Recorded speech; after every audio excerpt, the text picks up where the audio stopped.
Bagong araw, bagong gala na naman. So ngayon is nandito kami sa St. Luke's dahil sinamahan namin si Maro na magpa-dentist.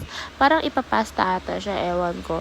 Dito guys, antok na nga ako dahil ang aga namin gumising and 10 a.m. ang call time ni Maro. Pero gising na kami 8, my goodness. While waiting guys, grabe giniginaw na ako dito sa loob. Sobrang lakas ng aircon at yun, pumasok na nga si Maro. At yun nga guys, pagkapasok nila Maro is tinawag din nila ako dahil pwede nang pumasok. And then, pagkapasok ko, ayun, sabi ng doktor, pwede ba sa labas na lang daw kami? Ang galing. O, diba, nagmukha akong tanga, pero okay na, sanay na ako, char. Oo nga pala, guys, sa mga newly graduates dyan ng mga nurses, pwede kayo mag-apply dito sa St. Luke's dahil sobrang daming benefits.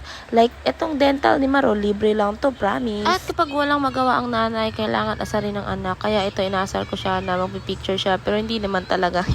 At ito nga, inaasar din ako ni Rexy, o diba? Ginaganyan-ganyan niya yung mukha niya, papangit-pangitin niya, pero sobrang ganda naman talaga. Hey, naku tong anak ko, hindi talaga sa akin tinagmanchar. Guys, singit ko muna. Follow nyo naman yung mga social media accounts ko, like TikTok ko, Facebook page, and my YouTube channel. Thank you! Of course, guys, ako ay super mom, kaya lagi akong handa sa anumang mangyari, char. So, ito nga, nag-download ako ng mga favorite videos ni Rexy sa cellphone ko dahil alam kong wala akong load, wala akong data, kaya download ng sobrang daming videos para mauli ang batang to. At ito nga guys, akala ko maabutan kami ng hapon pero nashock ako dahil sobrang bilis niya lang natapos. And akala ko binunutan siya or whatsoever. So ito, nag-chika na yan siya. So for today guys, ang ginawa lang ng doctor is pinastahan yung sobrang lalim ng ngipin ni Maro. And next time daw na session niya is another ngipin niya naman. So, dalawang ngipin by session daw sabi niya. So, ito, ang dami niya ng chika, be. Kaya, nagtanong din siya kung pwede ba siya magpa-brace or pa-retainer or whatsoever. Pero, ang dami sinabi ng doktor about sa ngipin niya. Kaya, hindi ko na kailangan pang i-chika dahil sobrang tagal namin matapos. Pauwi na nga kami nito, guys. At hihintay na lang namin ng elevator na inaasikaso na ni Rexy, o diba? Habang nagchichikahan kami, si Rexy nang bahala sa amin, char.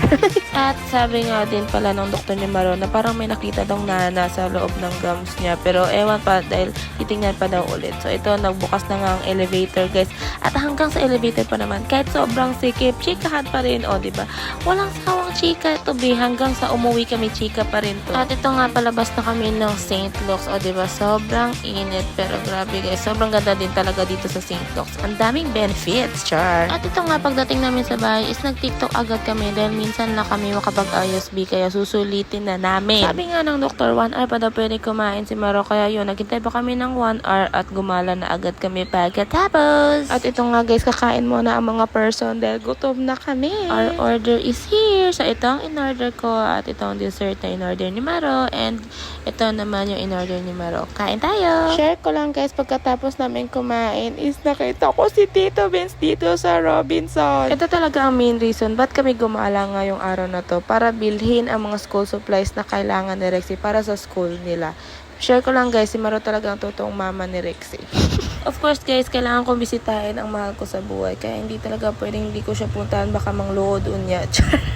Delulo. O diba, sino man ang hindi magmamahal sa isang jungko? Bago nga kami umuwi, naglaro muna dito si Rexy sa playground dito sa loob ng Robinson. Habang naghihintay nga kami ni Rexy, tamang mukbang lang kami dito habang ginajudge namin yung mga nagti-TikTok dito sa Robinson. Hindi yung judge na masama guys ha. Like sinuscora namin kung gaano sila kagaling sumayaw. Tingnan nyo na lang yung live sa Facebook ko dahil sobrang maaliw din kayo sa amin dalawa ni Maro. Dahil pag nagsama kami guys, sobrang lalaki ng boses namin. Paragang hindi kami nahihiya magtawanan o kung ano-ano man dyan. Kaya guys, na-shock din kami sa mga nakikita namin dito sa loob ng Robinson. Kasi merong mga elementary na nagkahalikan, may mga nagtitiktokan kahit saang banda.